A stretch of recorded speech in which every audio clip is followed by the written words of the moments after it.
আল্লাযী আহসানা কুল্লা শাইইন খালাকাহু ওয়া বাদাআ খালকাল ইনসানি মিন তিন। তিনি ওই সত্তা আহসানা কুল্লা শাইইন খালাকাহু, যিনি তার প্রত্যেকটা সৃষ্টিকে খুব সুন্দরভাবে সৃষ্টি করেছেন।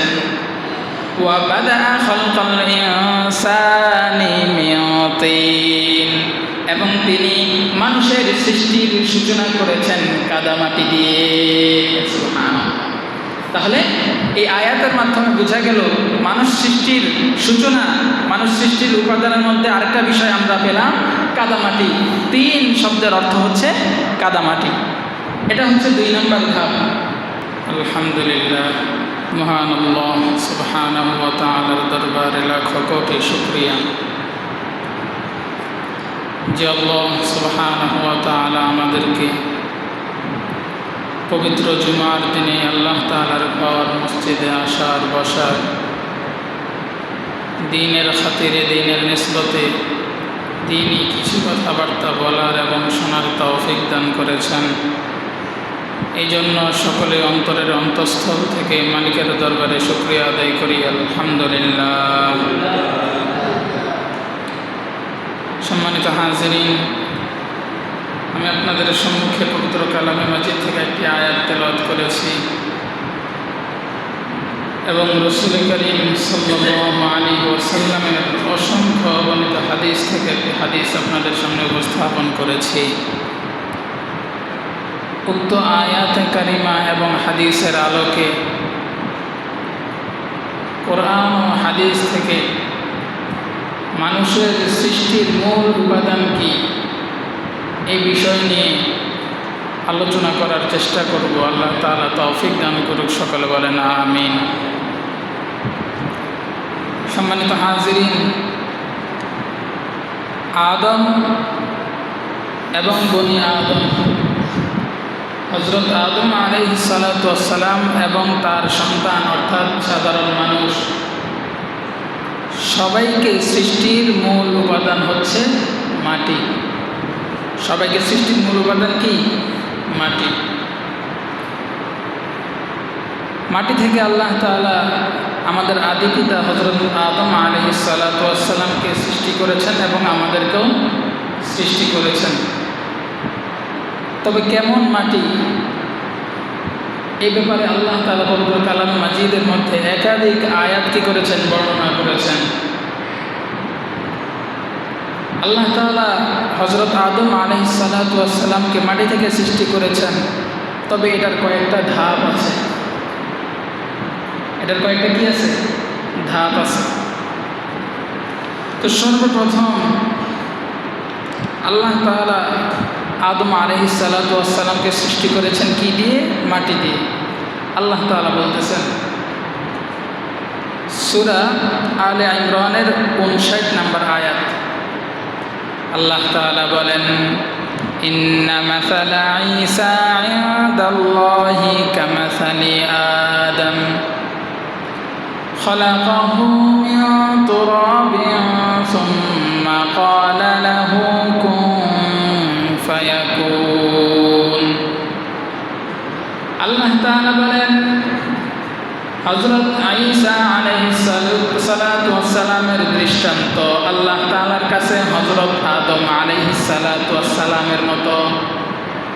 হযরত ঈসা আলাইহিস সালাতু ওয়াস সালামের দৃষ্টান্ত হচ্ছে হযরত আদম আলাইহিস সালাতু ওয়াস সালামের মতো। হযরত আদম আলাইহিস সালাতু ওয়াস সালাম সম্পর্কে আল্লাহ তাআলা বলেন, খালাকাহু মিন তুরাব, আল্লাহ তাআলা তাকে তুরাব অর্থাৎ মাটি থেকে সৃষ্টি করেছেন। সুম্মা ক্বালা লাহু কুন ফায়াকুন, মাটি থেকে সৃষ্টি করার পর আল্লাহ তাআলা বললেন কুন, হয়ে যাও, ফায়াকুন, অতঃপর সে হয়ে গেল। সুবহানাল্লাহ। তাহলে আদম আলাইহিস সালাতু ওয়াস সালামকে প্রথমত আল্লাহ মাটি দ্বারা সৃষ্টি করেছেন। কিসের মাধ্যমে? কুন, এই দুইটা অক্ষরের মাধ্যমে। আল্লাহ তাআলা যা কিছু সৃষ্টি করতে চান শুধু এই দুইটা অক্ষরের ব্যবহার করেন। এটা আমার কথা নয়, এটা স্বয়ং আল্লাহ তাআলার কথা। ইন্নামা আমরুহু ইযা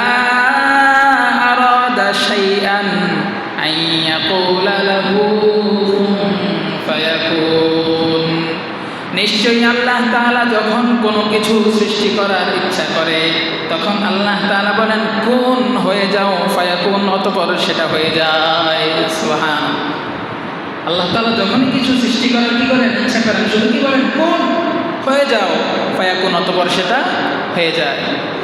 তো আল্লাহ তাআলা হযরত আদম আলাইহিস সালাতু ওয়াস সালামকে মাটি দ্বারা কি করলেন, তার অবয়ব দিলেন, অতঃপর বললেন কুন হয়ে যাও ফায়াকুন, সে হয়ে গেল। তো আল্লাহ তাআলা এখানে হযরত আদম আলাইহিস সালাতু ওয়াস সালামের সৃষ্টির কথা বলেছেন, পাশাপাশি হযরত ঈসা আলাইহিস সালাতু ওয়াস সালামের যে জন্মের একটা রহস্য আমাদের সামনে উন্মোচন করেছেন।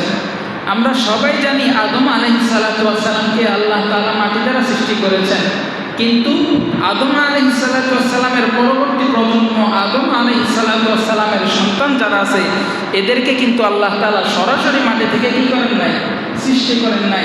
এদেরকে আল্লাহ তাআলা দুনিয়াতে পাঠিয়েছেন, জন্ম দিয়েছেন মা বাবার মাধ্যমে। তাহলে বোঝা গেল দুনিয়াতে মানুষ আসতে গেলে কি লাগবে, মা লাগবে, আবার বাবাও লাগবে, নাকি?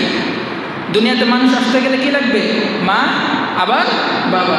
কিন্তু আমরা সকলেই জানি হযরত ঈসা আলাইহিস সালাতু ওয়াস সালামের বাবা নেই, আছে? হযরত ঈসা আলাইহিস সালাতু ওয়াস সালামের কি নাই, বাবা নাই। বাবা ছাড়া আল্লাহ তাআলা তাকে সৃষ্টি করেছেন। তো আল্লাহ তাআলা এই আয়াতের মধ্যে হযরত ঈসা আলাইহিস সালাতু ওয়াস সালামের জন্মের যে রহস্য, এই রহস্য আমাদের কাছে উন্মোচন করে বলেন, আরে মানুষ, তোমরা মনে করো যে মা বাবা ছাড়া কোনো সন্তান পৃথিবীতে ভূমিষ্ঠ হয় না, কোনো সন্তান পৃথিবীতে জন্ম নেয় না।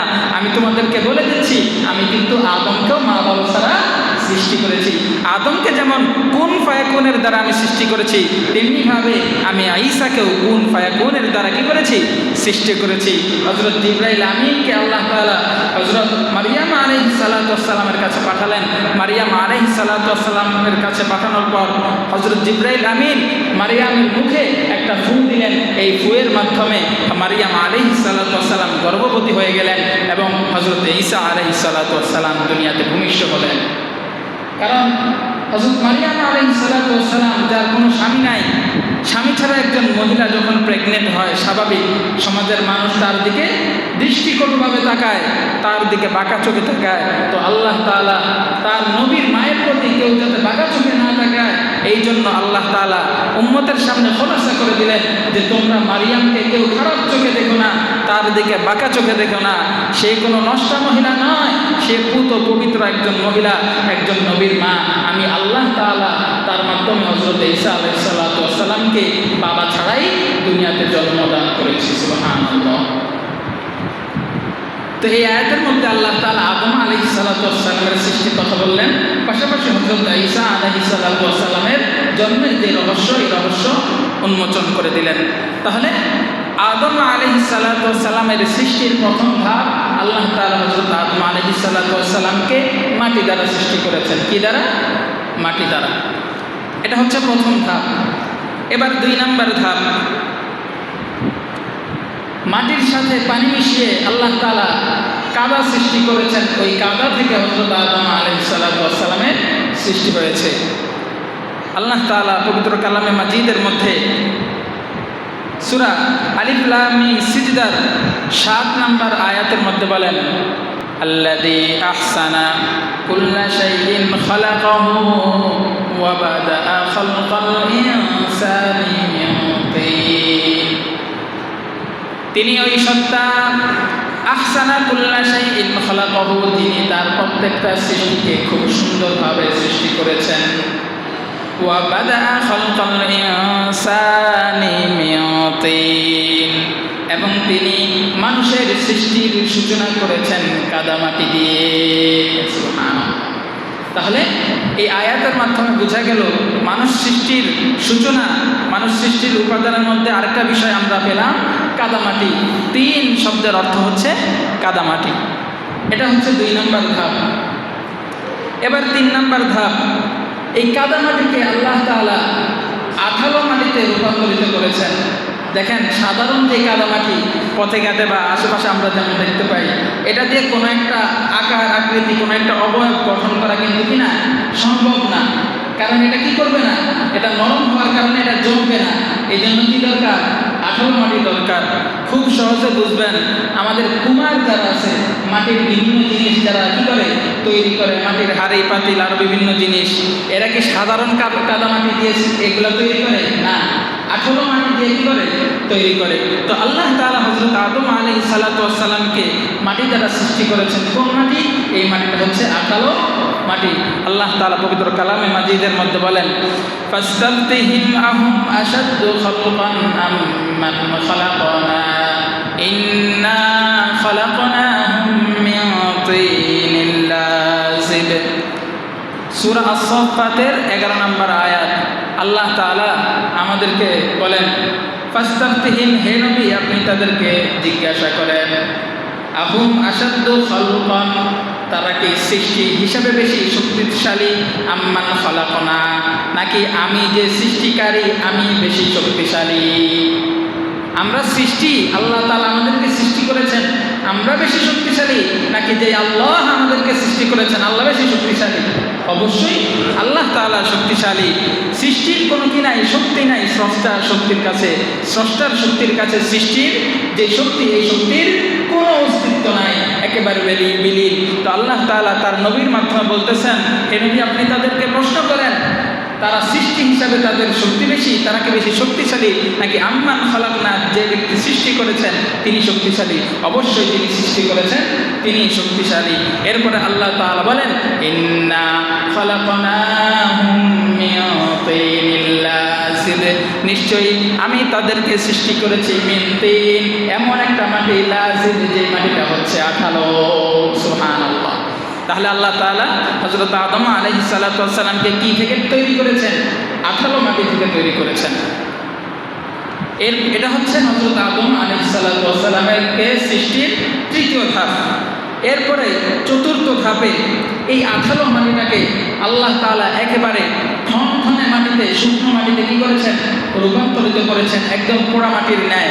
আমরা দেখি যে ব্রিক ফিল্ডের মধ্যে যেখানে ইট বানানো হয়, কাদামাটি ঢুকায়, এরপরে আগুন জ্বালানোর পর ওই কাদামাটিটাই কি হয়ে যায়? শক্ত মাটি বা ইটে রূপান্তরিত হয়ে বের হয়ে আসে। তো আল্লাহ তাআলা হযরত আদম আলাইহিস সালাতু ওয়াস সালামকে যে এই কাদামাটি থেকে সৃষ্টি করেছেন, এই কাদামাটিটাকে কি করেছেন? একদম শুষ্ক শক্ত ঠনঠনে মাটিতে রূপান্তরিত করেছেন। আল্লাহ তাআলা সূরা আর-রহমানের 14 নম্বর আয়াতের মধ্যে বলেন, খালাকাল ইনসানা মিন সালসালিন কাল ফাখখার, আল্লাহ তাআলা মানুষকে সৃষ্টি করেছেন শুষ্ক ঠনঠনে শক্ত মাটির দ্বারা। তাহলে এটা হচ্ছে হযরত আদম আলাইহিস সালাতু ওয়াস সালামকে সৃষ্টির চতুর্থ ধাপ। এরপরে এই শুকনো মাটিটাকে আরও শক্ত করা হয়েছে, এবং এতটাই শক্ত করা হয়েছে যে এটাকে একেবারে কালচে মাটির মতো করে ফেলা হয়েছে। মাটিটা কালো আকার ধারণ করেছে। এটা হচ্ছে হযরত আদম আলাইহিস সালাতু ওয়াস সালামকে সৃষ্টির পঞ্চম ধাপ। সূরা হিজরের 28 নম্বর আয়াতের মধ্যে আল্লাহ তাআলা বলেন, ওয়াইদ ক্বালা রাব্বুকা লিল মালাইকা ইন্নী খালিকুম বাশারাম মিন সালসালিম মিন হামাইম মাসনুন। ওয়াইদ ক্বালা রাব্বুকা লিল মালাইকা, আল্লাহ তাআলা যখন ফেরেশতাদেরকে বললেন, ইন্নী খালিকুম বাশারা, নিশ্চয়ই আমি মানুষকে সৃষ্টি করব, মিন সালসালিম মিন হামাইম মাসনুন, পোড়া শক্ত মাটি এবং কালচে মাটি থেকে। এরপরে আল্লাহ তাআলা বলেন, ফাইদা সাওয়াইতুহু ওয়া নাফাখতু ফীহি মির রূহি, যখন আমি তাকে পরিপূর্ণভাবে গঠন করব, তার একটা অবয়ব দিব, ওয়া নাফাখতু ফীহি মির রূহি, এবং তার মধ্যে আমি আমার রূহকে ফুঁকে দিব, ফাকাউ লাহু সাজিদিন, যখন তার ভিতর আমার রূহ আমি দিয়ে দিব, তখন তোমরা সকল ফেরেশতারা সিজদায় অবনত হয়ে যাবে। ফাকাউ লাহু সাজিদিন, এই মানুষের জন্য তোমরা কি করবে? সিজদা করবে। ফাসাজাদাল মালাইকাতু কুল্লুহুম আজমাইন ইল্লা ইবলিস, আল্লাহ তাআলার এই আদেশের পরে সকল ফেরেশতা হযরত আদম আলাইহিস সালাতু ওয়াস সালামকে সিজদা করলেন, ইল্লা ইবলিস, সবাই জানি ইবলিস ছাড়া। আবা ওয়াস্তাকবার, সে কি করলো? অহংকার করলো এবং সিজদা করতে অস্বীকৃতি জ্ঞাপন করলো। ওয়া কানা মিনাল কাফিরিন, এই ইবলিস হচ্ছে কাফেরদের অন্তর্ভুক্ত। তাহলে হযরত আদম আলাইহিস সালাতু ওয়াস সালামকে সৃষ্টির প্রথম ধাপ আমরা পেলাম কি? আল্লাহ তাআলা হযরত আদম আলাইহিস সালাতু ওয়াস সালামকে শুষ্ক ঠনঠনে একদম কালচে মাটি দ্বারা কি করেছেন? সৃষ্টি করেছেন। তাহলে সম্মানিত হাজরিন, এবার আসেন, আমাদের অনেকের মধ্যে যারা সাধারণত কোরআনে কারীম তেলাওয়াত করে এবং অর্থ সহ বুঝে পড়ার চেষ্টা করে, তারা অনেক সময় দ্বিধাদ্বন্দ্বের মধ্যে পড়ে যেতে পারে যে আল্লাহ তাআলা বলতেছেন যে আল্লাহ তাআলা আদমকে বা ইনসানকে সৃষ্টি করেছেন। এক আয়াতের মধ্যে আল্লাহ বললেন কি দ্বারা? কাদামাটি দ্বারা। আরেক আয়াতের মধ্যে শুধু মাটির কথা বললেন, আরেক আয়াতের মধ্যে বললেন আঠালো মাটি, আরেক আয়াতের মধ্যে বললেন শুষ্ক ঠনঠনে মাটি। আরে এটা বুঝবো কিভাবে? এটা বোঝার উপায় কি? তাহলে আল্লাহ তাআলা মানুষকে কোন মাটি দ্বারা সৃষ্টি করেছেন? এটা দ্বিধাদ্বন্দ্বের মধ্যে পড়তে পারে না। এক আয়াতের মধ্যে আল্লাহ তাআলা এক এক ধরনের মাটির কথা উল্লেখ করেছেন। তাহলে এটার সহজ বোঝার উপায় হলো আল্লাহ তাআলা এই সবগুলো মাটি দিয়ে কি করেছেন? ইনসানের সূচনা করেছেন, আদম আলাইহিস সালাতু ওয়াস সালামকে সৃষ্টি করেছেন। তবে ধাপে ধাপে। কিসের মাধ্যমে? ধাপে ধাপে। প্রথমে সাধারণ মাটি, এরপরে কাদা মাটি, এরপরে আঠালো মাটি, এরপরে শুষ্ক ঠনঠনে মাটি, এরপরে শুষ্ক এমন ঠনঠনে মাটি যেটা কালো আকার ধারণ করেছে। যখন এই ধাপগুলো আমরা বিশ্লেষণ করব, তখন আমাদের মনের মধ্যে আর কোনো ধরনের সংশয় সন্দেহ থাকবে না যে আল্লাহ তাআলা এক আয়াতে এক এক মাটির কথা বলেছেন। মূলত বিভিন্ন ধাপে ধাপে আল্লাহ তাআলা মানুষকে সৃষ্টি করার কারণে এত ধরনের মাটির কথা আল্লাহ তাআলা উল্লেখ করেছেন। তাহলে আমরা পেলাম হযরত আদম আলাইহিস সালাতু ওয়াস সালামকে সৃষ্টির মূল উপাদান হচ্ছে মাটি। এবার আসেন, আমরা যে বনি আদম আলাইহিস সালাতু ওয়াস সালামের সন্তান, আমাদেরও সৃষ্টির মূল উপাদান কিন্তু মাটি। আমাদেরও সৃষ্টির মূল উপাদান কি? মাটি। কোরআন থেকে দলিল দিচ্ছি। প্রথমে সূরা হজের 5 নম্বর আয়াত, ইয়া আইয়ুহান নাস ইন কুনতুম ফি রাইবিন মিনাল বা'থি فإنا خلقناكم من تراب ثم من نطفة ثم من علقة ثم من مضغة مخلقة وغير مخلقة لنبين لكم ونقر في الأرحام ما نشاء إلى أجل مسمى ثم نخرجكم طفلا ثم لتبلغوا أشدكم ومنكم من يتوفى ومنكم من يرد إلى أرذل العمر لكي لا يعلم بعد علم شيئا وترى الأرض هامدة فإذا أنزلنا عليها الماء اهتزت وربت وأنبتت من كل زوج بهيج ذلك بأن الله هو الحق وأنه يحيي الموتى وأنه على كل شيء قدير। অনেক লম্বা আয়াত। আল্লাহ তাআলা মানুষ সৃষ্টির অনেকগুলো ধাপের কথা উল্লেখ করেছেন। আল্লাহ তাআলা বলেন, ওয়া ইন কুনতুম ফি রাইবিন মিনাল বা'থ, তোমরা কি মৃত্যুর পর আবার পুনরুত্থানের ব্যাপারে আল্লাহ তাআলার কাছে সন্দেহ করো? তোমাদের মৃত্যুর পর আল্লাহ তাআলা যে তোমাদেরকে আবার উঠাবেন না, এই ব্যাপারে বুঝি তোমরা সন্দেহ করো? যদি তোমাদের মাঝে কোনো সন্দেহ থেকে থাকে, আল্লাহ তাআলা বলেন তাহলে তোমরা জেনে রাখো, ফাইন্না খালাকনাকুম মিন তুরাব, আমি তোমাদেরকে সৃষ্টি করেছি মাটি থেকে। তাহলে আল্লাহ তাআলা আমাদেরকে কি থেকে সৃষ্টি করেছেন? মাটি থেকে। প্রমাণ পেলাম কি না? এরপরে দেখেন আল্লাহ তাআলা বলেন, মাটি থেকে তো তোমাদেরকে সরাসরি সৃষ্টি করে নাই, একটা প্রক্রিয়ার মাধ্যমে, একটা প্রসেসের মাধ্যমে তোমাদেরকে সৃষ্টি করেছি। কি সেই প্রক্রিয়া?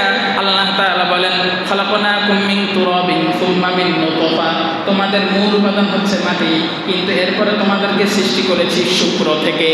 তোমাদের পিতার ঔরসের মধ্যে শুক্র এবং তোমাদের মায়ের জরায়ুর মধ্যে যে ডিম্বাণু, শুক্রাণু আর ডিম্বাণু পরস্পরে একত্রিত হওয়ার মাধ্যমে আমি তোমাদেরকে সৃষ্টি করেছি। সুম্মা মিন আলাকা, ওই শুক্র থেকে আমি তোমাদেরকে জমাট রক্তে পরিণত করেছি। সুম্মা মিন আলাকাতিন সুম্মা মিন মুদগাতিন মুখাল্লাকাতিন ওয়া গায়রি মুখাল্লাকা, অতঃপর ওই জমাট রক্ত থেকে আমি তোমাদেরকে অপূর্ণ মাংসপিণ্ড এবং পূর্ণাঙ্গ মাংসপিণ্ডতে রূপান্তরিত করেছি। অনুকিরু ফিল আরহামি মা নাশাউ ইলা আজালিন মুসাম্মা, অতঃপর তোমাদের অবয়ব গঠন করার পর মায়ের রেহেমের মধ্যে একটা নির্দিষ্ট সময় পর্যন্ত আমি তোমাদেরকে রেখেছি। কতটুকু সময়? মা নাশা, যতটুকু সময় আমি চেয়েছি। মায়ের রেহেমের মধ্যে একটা সন্তান ততক্ষণ পর্যন্ত থাকে যতক্ষণ পর্যন্ত আল্লাহ তাআলা চান। যদিও চিকিৎসা শাস্ত্রের মধ্যে বলা হয় একটা মায়ের পেটে সন্তান কতদিন থাকে? 10 মাস 10 দিন। এটা আমাদের সবার মধ্যে প্রচলিত, কিন্তু না। আমরা একটু খেয়াল করলে দেখতে পাবো 10 মাস 10 দিন কোনো নির্দিষ্ট তারিখ নয়। কোনো সন্তান 6 মাস পরে দুনিয়াতে চলে আসে, কেউ 7 মাস, কেউ 8 মাস, কেউ কম বেশি। একজন আলেমের ব্যাপারে বলা আছে সে মায়ের রেহমে একবারে 2 বছর পর্যন্ত ছিল। 2 বছর থাকার পর মায়ের পেট থেকে দাঁত নিয়ে দুনিয়াতে এসেছে। সুবহানাল্লাহ, মায়ের পেট থেকে দাঁত নিয়ে দুনিয়ার মধ্যে এসেছে। তাহলে বোঝা গেল মায়ের রেহেমে কতক্ষণ একটা সন্তান অবস্থান করবে এটা একমাত্র আল্লাহ তাআলা জানেন। আল্লাহ তাআলা বলেন, আমি যতক্ষণ চাইবো ততক্ষণ মায়ের রেহেমের মধ্যে তোমাকে আমি অবস্থান করাবো। তুম্মা নুখরিজুকুম তিফলা, মায়ের রেহেমের মধ্যে অবস্থান করানোর পর তোমাকে আমি শিশু হিসাবে দুনিয়ার মধ্যে ভূমিষ্ঠ করব। সুম্মা লিতাবলুগু আশুদ্দাকুম, অতঃপর শিশু থেকে একটা পরিণত বয়সে তুমি পৌঁছাবা। অতঃপর পরিণত বয়সে পৌঁছানোর পর অমিনকুম মান ইউতাওয়াফা, তোমাদের মধ্যে কেউ মৃত্যুবরণ করবে। অমিনকুম মান ইউরাদ্দু ইলা আরযালিল উমর, এবং তোমাদের মধ্যে কেউ এমন একটা বয়সে উপনীত হবে, এমন বৃদ্ধ বয়সে উপনীত হবে, লিকাই লা ইয়ালামা বা'দা ইলমিন শাইআ, যে এমন তার সব কিছু জানা থাকার পরেও সে এখন কেমন যেন কিছুই জানে না। অর্থাৎ আমরা যখন ছোট থাকা অবস্থায় আমরা কিছু জানি না, যখন আস্তে আস্তে আমাদের বয়স বাড়তে থাকে তখন আমরা দুনিয়ার সব কিছু বুঝতে শুরু করি। আবার যখন আমরা বৃদ্ধ বয়সে উপনীত হই, ওই যে ছোটকালের মতো আবার আমরা সব কিছু ভুলে যাই। আল্লাহ তাআলা আমাদেরকে বলতেছেন, ছোটকালে তুমি যেমন কিছু জানো না, এরপরে বয়স বাড়ার সাথে সাথে তুমি সব কিছু জানো। আবার তোমাদের মধ্যে কাউকে আমি এমন বয়সে উপনীত করি, বৃদ্ধ বয়সে যখন আবার সে ছোটকালের মতো হয়ে যায়। লিকাই লা ইয়ালামা বা'দা ইলমিন, সব কিছু জানার পরেও সে কেমন যেন কিছুই জানে না। এরপর আল্লাহ তাআলা বলেন, ওয়াতারাল আরদা হামিদাতান ফাইদা আনসালনা আলাইহাল মা'a ইহতাযাত ওয়া রাবাত ওয়া আমবাতাত মিন কুল্লি যাওজিন বাহিজ, তোমরা দেখবে একটা শুষ্ক জমিন, অনুর্বর একটা জমিন, এই জমিনের মধ্যে আমি বৃষ্টিপাত করি। বৃষ্টিপাত করার পর, বৃষ্টি দেওয়ার পর এই জমিনটা উর্বর হয়ে যায়। উর্বর হওয়ার পর এই জমিনটা বিভিন্ন ধরনের ফল এবং ফসল উৎপাদন করে। এই যে এত কিছু আল্লাহ তাআলা বলতেছেন, এত কিছু বলার দ্বারা উদ্দেশ্য আল্লাহ তাআলা বলতেছেন, যালিকা বিআন্নাল্লাহা হুয়াল হক, এগুলো এই কারণে, কারণ আল্লাহ তাআলা হক, আল্লাহ তাআলা যা বলেন সব কিছু সত্য। ওয়া আন্নাহু ইউহয়িল মাউতা, তিনি মৃতকে জীবিত করেন। ওয়া আন্নাহু আলা কুল্লি শাইইন কাদির, এবং আল্লাহ তাআলা সব কিছুর উপর ক্ষমতাবান, সব কিছুই করতে পারেন। আল্লাহ তাআলা আমাদেরকে মাটি থেকে সৃষ্টি করেছেন, আবার একটা সময় এই মাটির মধ্যে আল্লাহ তাআলা আমাদেরকে ফিরিয়ে নেবেন, আবার পুনরুত্থান করবেন। তো যাদের মনে এই সন্দেহ আছে, আল্লাহ তাআলা তাদের সন্দেহ দূর করে দিলেন। আল্লাহ তাআলা বললেন, যেভাবে একটা শুষ্ক জমিন যেটার মধ্যে ফসল এবং ফল ফলাদি হওয়ার কোনো সম্ভাবনায়, ওই ফসল ফলবিহীন একটা অনুর্বর জমিনের মধ্যে আমি বৃষ্টির পানি কি করি, বৃষ্টির পানি বর্ষণ করে সেটাকে উর্বর করে আবার সেটার মধ্যে কি করি, ফল ফসল ফলাই। তেমনিভাবে তোমাদের যখন মৃত্যু হয়ে যাবে, তোমাদের অস্তিত্ব বিলীন হয়ে যাবে, তোমাদের এই কথা চিন্তা করার কোনো সুযোগ নাই, মনে হয় আমাদের আর পুনরুত্থান হবে না। আল্লাহ তাআলা আমাদেরকে বলেন, না না, এই কথা ভাবার কোনো সুযোগ নাই, তোমরা যেভাবে বিলীন হয়ে গেছো আমি তোমাদেরকে আবার সেখান থেকে পুনরায় উত্থান করব। হযরত ইব্রাহিম আলাইহিস সালাতু ওয়াস সালাম তিনি করলেন যে, আল্লাহ আমাদের দেখান, এই মৃত মানুষদের যে আপনি জীবিত করবেন এটা আমাকে দেখান। وَإِذْ قَالَ إِبْرَاهِيمُ رَبِّ أَرِنِي كَيْفَ تُحْيِي الْمَوْتَى, হযরত ইব্রাহিম আলাইহিস সালাতু ওয়াস সালাম যখন বললেন, হে আল্লাহ আপনি মৃতকে কিভাবে জীবিত করবেন আপনি আমাকে দেখান। আল্লাহ তাআলা বললেন, ক্বালা ওয়ালাম তুমিন, ইব্রাহিম তুমি কি বিশ্বাস করো না আমি যে মৃতকে জীবিত করতে পারি? ক্বালা ওয়ালাকিন লিয়াতমাইন্না কলবি, একজন নবী তিনি তো অবশ্যই বিশ্বাস করেন। তিনি বলেন, আল্লাহ অবশ্যই আমি বিশ্বাস করি, ওয়ালাকিন লিয়াতমাইন্না কলবি, আমার অন্তরের প্রশান্তির জন্য আমি এটা দেখতে চাই, আপনি আমার অন্তরকে প্রশান্ত করে দেন। হযরত ইব্রাহিম আলাইহিস সালাতু ওয়াস সালাম দেখতে চাইলেন আল্লাহ তাআলা মৃতকে কিভাবে জীবিত করেন। ক্বালা ফাখুয আরবাআতাম মিনাত তায়র, আল্লাহ তাআলা বললেন, ঠিক আছে তুমি যখন দেখতে চাও 4টা পাখি নাও, ফাসুরহুন্না ইলাইক, অতঃপর এগুলাকে জবাই করে খণ্ড খণ্ড করো। সুম্মা জাআল আলা কুল্লি জাবালিন মিনহুন্না জুসা, এই যে পাহাড়গুলা দেখতেছো, এই যে পাখির যে খণ্ডগুলো আছে, এক একটা খণ্ড এক একটা পাহাড়ের উপর রেখে দাও। সুম্মা দুহুন্না, অতঃপর তুমি এগুলাকে ডাক দাও, ইয়াতিনাকা সায়া, সবগুলা তোমার কাছে দৌড়ে দৌড়ে চলে আসবে। সুবহানাল্লাহ। আল্লাহ তাআলা হযরত ইব্রাহিম আলাইহিস সালাতু ওয়াস সালামের মনকে এভাবে শান্ত করে দিলেন। তো বলার উদ্দেশ্য, আল্লাহ তাআলা আমাদেরকে মাটি থেকে সৃষ্টি করেছেন, আবার একটা সময় মাটির মধ্যে ফিরিয়ে দিবেন, আবার এই মাটি থেকে আল্লাহ তাআলা আমাদেরকে কি করেছেন করবেন পুনরায় সৃষ্টি করবেন। তো সম্মানিত হাজরিন, আমরা আলোচনার মধ্যে ছিলাম যে হযরত আদম আলাইহিস সালাতু ওয়াস সালামকে আল্লাহ তাআলা কি করেছেন মাটি থেকে সৃষ্টি করেছেন। তদ্রুপ বনি আদম সন্তানকে আল্লাহ তাআলা কি করেছেন মাটি থেকে সৃষ্টি করেছেন, যার প্রথম আয়াতটা আমরা বললাম। এরপরে দ্বিতীয় প্রমাণ আল্লাহ তাআলা বলেন মিনহা খালাকনাকুম ওয়া ফিহা নুঈদুকুম ওয়া মিনহা নুখরিজুকুম তারাতান নুখরা। সূরা তাহার 55 নম্বর আয়াত, যেই আয়াতটা দোয়া হিসাবে আমরা যখন মৃত মানুষের কবরের মধ্যে মাটি দেই, এই দোয়াটা আমরা পড়ি।